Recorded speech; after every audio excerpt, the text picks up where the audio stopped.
मुजफ्फरनगर में दबंग जिहादियों ने कहर बरपाया। हिंदू परिवार को जिहादियों ने घर में घुसकर पीटा। महिलाओं समेत कई घायल। पलायन की तैयारी। मकान बिकाऊ है कि लगा दिए गए बोर्ड। शेखोहाबाद में पुलिस टीम पर फायरिंग। दुष्कर्म के आरोपी को पकड़ने गई थी पुलिस। बाल बाल बचे पुलिसकर्मी। पुलिस ने आरोपी को किया अरेस्ट। कार्रवाई जारी।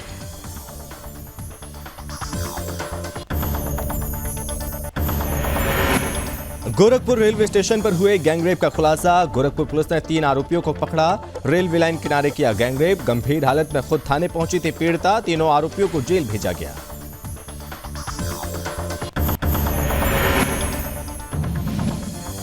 अखाड़ा परिषद के अध्यक्ष का राहुल गांधी पर बयान। देवी देवताओं का अपमान करने वालों पर कार्रवाई हो। खामियाजा आने वाले चुनाव में पड़ेगा भुगतना। देश भर के मदरसे पूरी तरह बंद हों।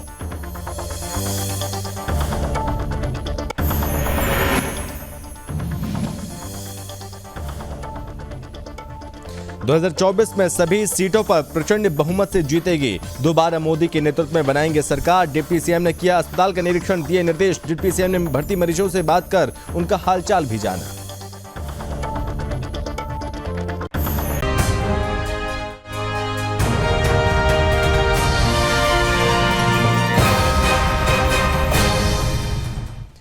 नमस्कार, बहुत स्वागत है आप सभी का। आपका राज्य आपकी खबर में मैं हूं आपके साथ संभव गुप्ता और इस बुलेटिन की शुरुआत करेंगे इस वक्त की बड़ी खबर के साथ। मुजफ्फरनगर में दबंग जिहादियों ने एक बार फिर हिंदू परिवार के घर पर धारदार हथियार से हमला किया और जिसमें परिवार के बच्चों सहित कई महिलाएं भी गंभीर रूप से घायल हुई।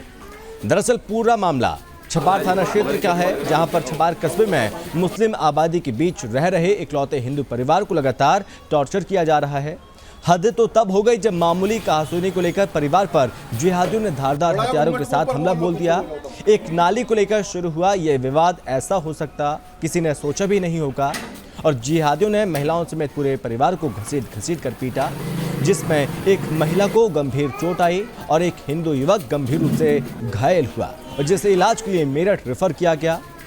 छोटे बच्चों को भी पीटा गया और जब सहमे हुए हैं, पूरा परिवार सहमा हुआ है, बच्चे डरे हुए हैं, पूरे क्षेत्र में तनाव की स्थिति बनी है और हिंदू परिवार ने मजबूरन अब पलायन का मन बना लिया और पीड़ित परिवार ने थाने में तहरीर देकर दबंगों के खिलाफ सख्त कार्रवाई की मांग की है। काफी समय से यहाँ पर ये प्रकरण चल रहा है। पिछले साल भी यहाँ पर एक जितेश नाम के लड़के के साथ इसी प्रकार का प्रकरण हुआ था। वो थोड़ी सी दूरी पे है ये उसका घर। वहाँ पर भी यहाँ से घर से पलायन के पोस्टर तक भी चिपक गए थे, क्योंकि ये गडरियों का मामला है और गडरिये बहुत ही कम संख्या में यहाँ पर रहते हैं। ये अकेला मकान है यहाँ पर गडरियों का, तो इनके साथ कभी ना कभी थोड़े बहुत दिनों में ये प्रक्रिया चलती रहती है। ये लोग जो है कुछ ना कुछ अपना जो है माफियागिर्दी दिखाते रहते हैं। जैसा कि अभी ये मेरी संज्ञान में आया, मैं यहाँ पर आज आया हूँ, तो यहाँ पर इन्होंने चाकू से, छुरी से जो है प्रहार कर रखे हैं। महिलाओं के साथ इन्होंने अभद्र भाषा का प्रयोग कर रखा है। हिंदू समाज इस बात को बिल्कुल भी बर्दाश्त नहीं करेगा। जी, जैसा ही रुक्का रोड हुआ, हम अपने घर से निकल के आए तो वो राहुल था अंदर, उसे 3 आदमी खींचो ले जा रहे थे जी। और उसके पिताजी पूछ रहे थे बार बार, भाई क्या बात होगी, क्या बात होगी, क्यों बजा रहे मेरे लड़के को। तो मैं कुछ नहीं बता रहे। कहने लगा हम तुम देखेंगे, ये हो बात हो, तुम हिम्मत हो तो दिखाओ, अपने दम दिखाइयो। और उस अंदर ले गए मूंद को और भलकी इनका भी गला घोट दिया। मैंने उन्हें ज़बरदस्ती छुटा और पता नहीं उसको क्या बजा रहा, उसको तो सर में से खून निकल रहा था। मूसली मासली बजा रखी थी, इनको भी हाथों में से खून निकल रहा था। तो मैं तो इन्हें छुटाया और उसको अंदर मूंद दिया ज़बरदस्ती इन्होंने ले जाके। सर यही जो लड़ाई झगड़ा हो रहा है, दिन पर दिन यहाँ पर लड़ाई झगड़ा हो रहा है, बस यही कारण है। हमारा कारोबार भी सब यही है, दुकान मार्केट में हमारा कारोबार है। और हम जो हमारे साथ में हर तीसरे महीने, चौथे महीने या साल भर में ऐसी घटना होती रहती है, मार पिटाई वाली। और हमारी मजबूरी बन गई है कि हम यहाँ से फ्लाइंग करें। आज मैं गया अंदर तो मेरी घरवाली कारीरा अनुवाद में तो बताओ क्या बात हुई, क्या बात हुई, हमें तो बताओ हमारे बच्चे क्या गलती है। मैंने कहा अनुवाद बता तो भाई। मैं नहीं छोड़ दिया अपना बच्चा। मेरे बच्चे को खींच के ले गए, जिसमें कर इसके हाथ में मैं छुरी देखी तो इन्होंने घर में खींच गिरा। मैं बच्चे के ऊपर जा पड़ा तो मैंने छुरी में हाथ में हाथ अपना कर दिया और छुरी ने मेरा हाथ काटा, टांग के लगे ये 3-4 क्या ले रखे थे और सर में मार रखे और इनके सबको एक एक को गिराया इन्होंने मार मार के।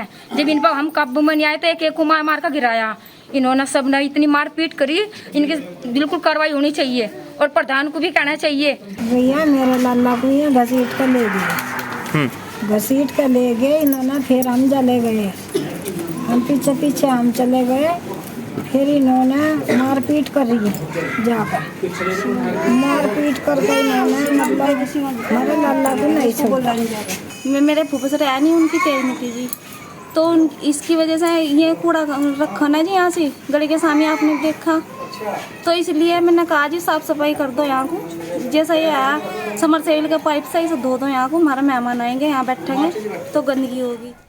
और चलिए बढ़ता है कि जहां पर गोरखपुर जंक्शन पर महिला के साथ गैंगरेप का पुलिस ने खुलासा कर दिया। इस मामले में पुलिस ने 3 आरोपियों को गिरफ्तार किया और 3 दरिंदों ने महिला का रेप धर्मशाला बाजारपुर के पास झाड़ियों में ले जाकर किया था। और जिस वक्त ये घटना हुई उस वक्त महिला अपने एक परिचित युवक से वहीं रात में बैठकर बात कर रही थी और पुलिस के मुताबिक इस बीच 3 युवक वहां पर पहुंचे, महिला के परिचित युवक को वहां से डरा धमकाकर भगा दिया। इसके बाद महिला को ट्यूबवेल के पीछे झाड़ियों में लेकर गए और बारी बारी से गैंगरेप किया।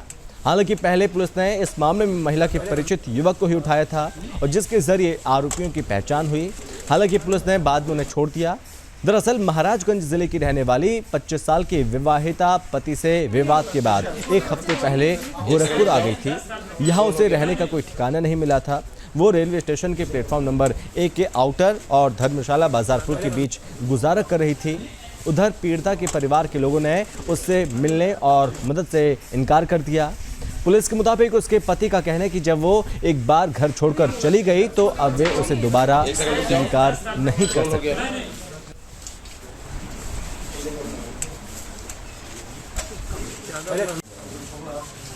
करीब 11:30 बजे एक महिला रेलवे स्टेशन पर आई और उन्होंने ये बताया कि उनके साथ कुछ लोगों ने दुष्कर्म किया है। इस सूचना के आधार पर एक तत्काल अभियोग पंजीकृत किया गया, उनको मेडिकल परीक्षण के लिए भेजा गया और उस घटना के अनावरण के लिए जनपदीय पुलिस द्वारा और मेरे द्वारा टीम अलग अलग गठित की गई। जनपदीय पुलिस के वरिष्ठ पुलिस अधीक्षक द्वारा पुलिस अधीक्षक क्राइम के नेतृत्व में और गोरखनाथ सीओ के नेतृत्व में शाहगंज और गोरखनाथ के इंस्पेक्टर साहब लगे थे और हमारे तरफ से सीओ DRP के नेतृत्व में 5 टीमें गठित की गई थी, जिसमें गोंडा, बस्ती और हमारे 5 SO लगे थे। इन टीमों के संयुक्त प्रयास से अभियुक्तों को चिन्हित किया गया और उसमें से 3 अभियुक्त आज गिरफ्तार किए गए हैं, उनको जेल भेजा जा रहा है। सर ये अभियुक्त कहाँ के थे?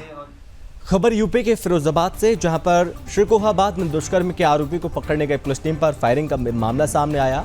हालांकि इस हमले में किसी को चोट नहीं आई। फिलहाल आरोपी को पुलिस ने हिरासत में लिया। दरअसल एक आरोपी ने पहले युवती से दोस्ती की, फिर उसे घुमाने के बहाने श्रीकोहाबाद लाकर एक होटल में उसके साथ दुष्कर्म किया और साथ ही युवती की अश्लील क्लिप भी बना ली। उससे लगातार ब्लैकमेल करने लगा और आरोपी आए दिन युवती से रुपए भी ऐंठने लगा। जब युवती परेशान हो गई तो उसने परिजनों को बताया और परिजन युवती को लेकर थाना पहुंचे, तहरीर दी और जिसके बाद पुलिस आरोपी युवक को गिरफ्तार करने के लिए फिरोजाबाद गई थी। पुलिस को आरोपी की लोकेशन रोडवेज बस स्टैंड के पास में मिली और पुलिस ने आरोपी को पकड़ा तो उसने पुलिस पार्टी पर फायरिंग कर दी। फिलहाल पुलिस ने आरोपी को गिरफ्तार किया और आगे की कार्रवाई शुरू कर दी। देखिए, इस प्रकरण में वादिया के द्वारा एक एप्लीकेशन श्रीकोहाबाद थाने को दी गई थी, जिसमें जांच के क्रम में बहुत सारे इम्पोर्टेंट एविडेंस दिए गए थे। उन साक्ष्यों की समीक्षा की गई, साक्ष्यों को देखा गया। उसमें प्रथम दृष्टया जो आरोप लगाए गए थे वादिया के द्वारा सही प्रतीत हो रहे थे। उसके बाद हम लोगों ने जो आरोपी थे उनके बारे में उनके वेयर अबाउट्स के बारे में पता करना शुरू किया। आज आरोपी का लोकेशन थाना दक्षिण क्षेत्र के बस स्टैंड के पास मिला। वहाँ पे जब हमारी टीम पहुँची उसके बाद ये जो आरोपी है उसने हमारी टीम पे फायर किया। हम लोगों ने अपना बचाव करते हुए उसको हिरासत में लिया है, अभी थाने पर लेके आए हैं। इसमें अभियुक्त पंजीकृत करके और अग्रिम वैधानिक कार्रवाई की। खबर यूपी के सोनभद्र से है, जहां पर तेल के खेल के बाद अब किफायती कोयले की तस्करी का भी पर्दाफाश हुआ। आपको बता दें कि NCL की बीना खदान से राजस्थान के चित्तौड़गढ़ के लिए निकले 3 कोयला लदे ट्रकों को पुलिस ने पकड़ा। ये कोयला फर्जी कागजातों के आधार पर चंदौली की कोल मंडी ले जाया जा रहा था और तस्करी के इस गिरोह में पुलिस ने 13 लोगों को चिन्हित किया। इसमें 3 चालकों समेत 4 को गिरफ्तार कर लिया गया। दरअसल पिछले 1 सप्ताह में एनसीएल की परियोजना से जुड़े कोयले की तस्करी के बड़े खुलासे से खलबली मच गई। एसपी डॉक्टर यशवीर सिंह ने बताया कि चोपन बैरियर पर चेकिंग के दौरान मुखबिर की सूचना पर सतर्क हुई पुलिस टीम ने घेराबंदी की, 2 ट्रकों को रोक दिया और जांच के दौरान ट्रक में कोयला लदा पाया गया। उनके पास मौजूद कागजात फर्जी निकले। उन्होंने ये कहा कि कोयला तस्करी में अब तक पकड़े गए जालसाजों से पूछताछ में कई लोगों के नाम सामने आए हैं। चंदौली से सिंगरौली तक लंबा रैकेट है। इनमें से कुछ लोगों को चिन्हित भी कर लिया गया और किसी को भी बख्शा नहीं जाएगा।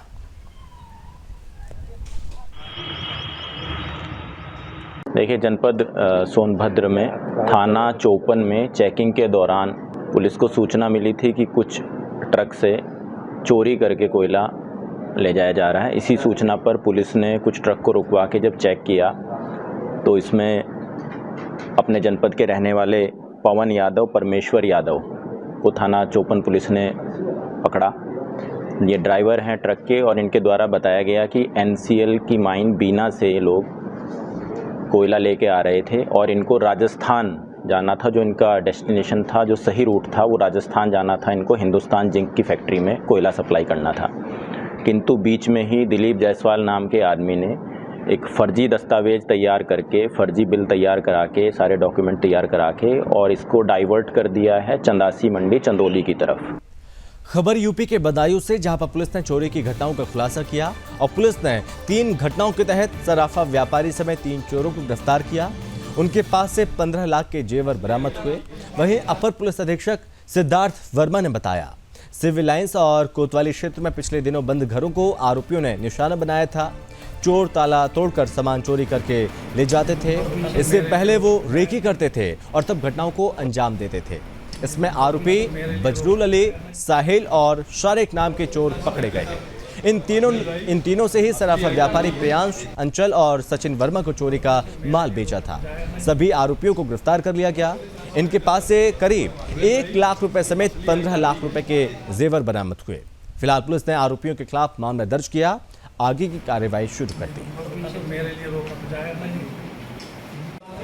देखिए, जनपद बदायूं के थाना वजीरगंज में प्रभारी निरीक्षक वजीरगंज द्वारा एक बहुत ही उल्लेखनीय कार्य किया गया है, जिसमें एक अभियान चल रहा था। उस अभियान के तहत इन्होंने अपने ही मुखबिर के द्वारा एक अभियुक्त को गिरफ्तार करने में सफलता पाई है, जिसके पास से 208 ग्राम नाजायज हेरोइन बरामद हुई है।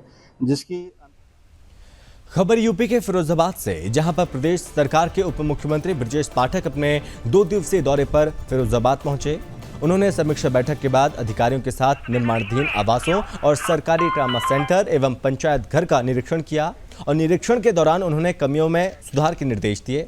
यहां पर उप मुख्यमंत्री ने भर्ती मरीजों से बात की, उनका हाल जाना, मरीजों से मिलने वाली दवाओं और सुविधाओं की जानकारी ली। उन्होंने कहा कि हम मौके पर जाकर मरीज और उनके परिजनों से मिल रहे हैं। जो भी कमियां मिल रही हैं उन्हें दूर किया जा रहा है।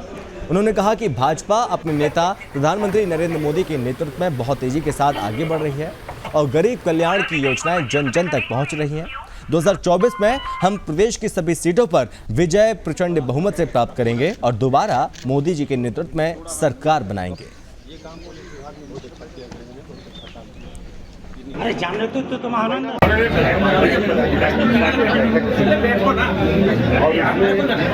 भारतीय जनता पार्टी के फिरोजाबाद जनपद में और क्या हम काम कर सकते हैं, कैसे अपना जनाधार बढ़ा सकते हैं। हम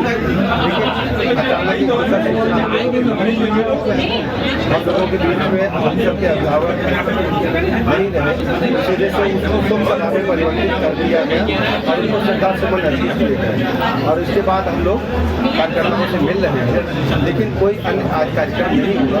इस वजह से वो लोकसभा। खबर यूपी के प्रयागराज से है, जहां पर तमिलनाडु के पादरी के साथ राहुल गांधी का विवादित वीडियो पर अखिल भारतीय अखाड़ा परिषद के अध्यक्ष रविंद्र पुरी ने बयान दिया। उन्होंने मांग की कि हिंदू देवी देवताओं का अपमान करने वालों पर कार्रवाई की जाए और राहुल गांधी का बगैर नाम लिए रविंद्र पुरी महाराज जी ने कहा कि हिंदू देवी देवताओं को लेकर टिप्पणी करने वालों के समाज से ही राहुल गांधी आते हैं और इसका खामियाजा उन्हें गुजरात के चुनाव में भुगतना पड़ेगा। रविंद्र पुरी ने कहा कि राहुल गांधी जन्मजात ईसाई हैं। महंत ने देश भर के मदरसों को बंद करने की मांग की। उनका कहना है कि मदरसों में कट्टरता की शिक्षा दी जाती है और ऐसे में मदरसों की पूरी तरीके से बंद होनी चाहिए। उन्होंने दूसरे शिक्षण संस्थानों की तरह यहां पर भी सिर्फ एक ही शिक्षा देने की मांग की है।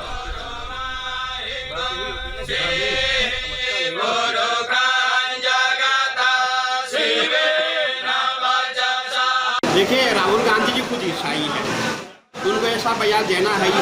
कभी वो ईसाई बनते हैं, कभी वो ब्राह्मण बनते हैं, कभी जनेऊ पहनते हैं, तो हमें उनके उससे धर्म से लेना देना नहीं है। परंतु जिसने वो पोप है जिसने ऐसा कहा है कि हम हिंदू धर्म के लिए अपमानित शब्दों का प्रयोग किया, वो उचित नहीं है। उसके लिए हम जो है कानूनी कार्रवाई हम करेंगे। जिस तरह ने बयान थे गुजरात के चुनाव में, क्या उनको कुछ? देखिए, अगर ऐसा होगा, ऐसे अगर बयानबाजी होगी तो आने वाले गुजरात के चुनाव में राहुल गांधी जी को बहुत भारी पड़ेगा, क्योंकि हिंदुओं का अपमान किसी भी हाल में बर्दाश्त नहीं। खबर यूपी के ललितपुर से है, जहां पर 11 सितंबर से अश्विन मास और पितृपक्ष शुरू हो रहा है। ये पक्ष 25 सितंबर तक रहेगा और पितृपक्ष पितरों को याद करने का, उनके लिए श्राद्ध और तर्पण करने का महापर्व है। इन दिनों में ज़रूरत लोगों को धन, अनाज, जूते, चप्पल और कपड़ों का दान करने की परंपरा है। इन दिनों में लालच, नशा, मांसाहार जैसी बुराइयों से बचें और ध्यान रखें जाने अनजाने में घर परिवार में और समाज में बड़े लोगों का अनादर ना हो और घर में साफ सफाई का विशेष ध्यान रखें। इन दिनों में प्रसन्न रहें और दूसरों को भी प्रसन्न रखें। इन दिनों में शिवलिंग पर जल चढ़ाकर अभिषेक करें।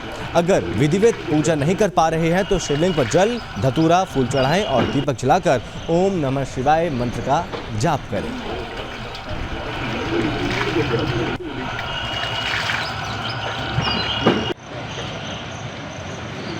जनपद ललितपुर में सुमेरा तालाब सरोवर की तट पर पितृपक्ष का पूर्णिमा तिथि से मंगल प्रारंभ हो चुका है।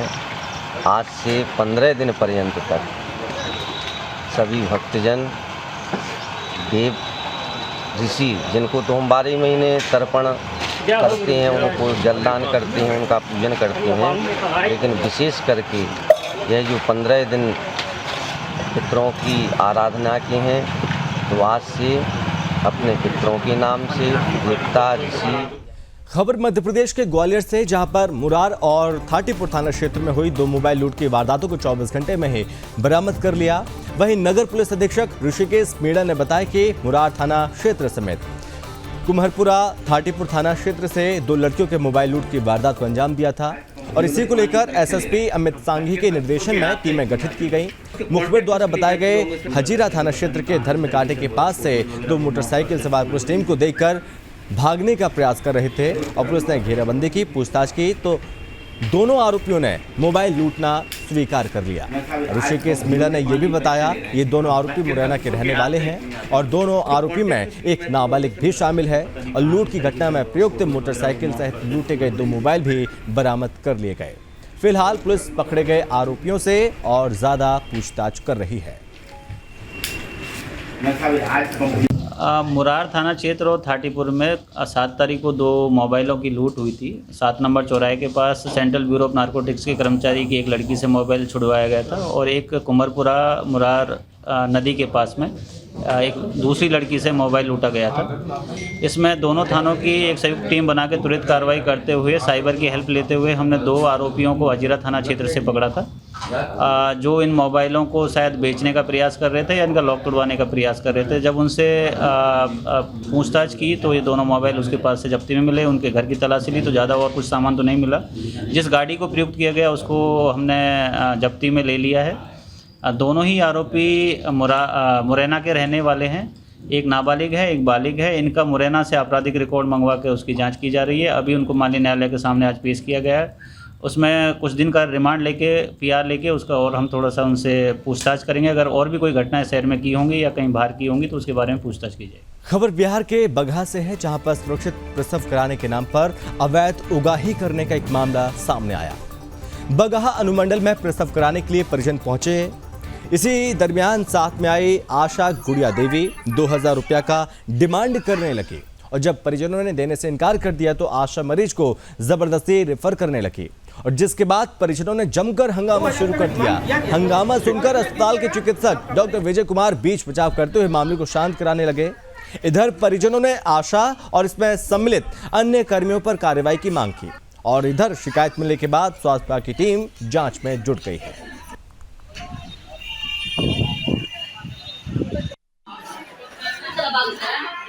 अभी एक मामला मेरे समक्ष आया है, क्योंकि मैं आज ऑन ड्यूटी हूँ और इसमें आशा के द्वारा 2000 रुपया मांगा गया है और चूंकि यहाँ पे इस अनुमंडल अस्पताल पकहा में नॉर्मल डिलीवरी और सिजेरियन दोनों की सुविधा उपलब्ध है और निःशुल्क है, तो बहुत सारे आशा है जिनके द्वारा पैसा का डिमांड कर दिया जा रहा है कि अनुमंडल अस्पताल में पैसा लग जाएगा, आशा से पैसा ले रही है, जिससे मरीज घबरा जा रहा है और मरीज को पहला फुसला करके झोला छापरपुर के पास लेके चले जा रही है। ये बहुत ही शर्म की बात है और इस पे कार्रवाई की आवश्यकता है। खबर बिहार के मोतिहारी से है, जहां पर जिले में शांतिपूर्ण और निष्पक्ष तरीके से नगर निकाय चुनाव कराना जिला प्रशासन का मुख्य उद्देश्य है। इसके लिए जिला प्रशासन सभी आवश्यक कदम उठा रहा है। डीएम कपिल अशोक ने आयोजित प्रेस वार्ता में बताया कि जिले में 2 चरणों में 5 नगर निकाय के चुनाव होने हैं। चुनाव ईवीएम से संपन्न होगा। उन्होंने कहा कि प्रथम चरण में जिले में 10 अक्टूबर को रक्सौल और चकिया नगर परिषद के साथ ही सुगौली नगर पंचायत में चुनाव होंगे और मतगणना 12 अक्टूबर को होगी। उन्होंने कहा कि नगर पालिका निर्वाचन के लिए निष्पक्ष एवं भयमुक्त वातावरण में कार्य संपन्न किए जाएंगे। आदर्श आचार संहिता का उल्लंघन करने वालों पर सख्त कार्रवाई की जाएगी। दरअसल राज्य निर्वाचन आयोग द्वारा प्रेस नोट जारी होते ही जिले के संपूर्ण नगर पालिका क्षेत्र में आदर्श आचार संहिता प्रभावी हो गई।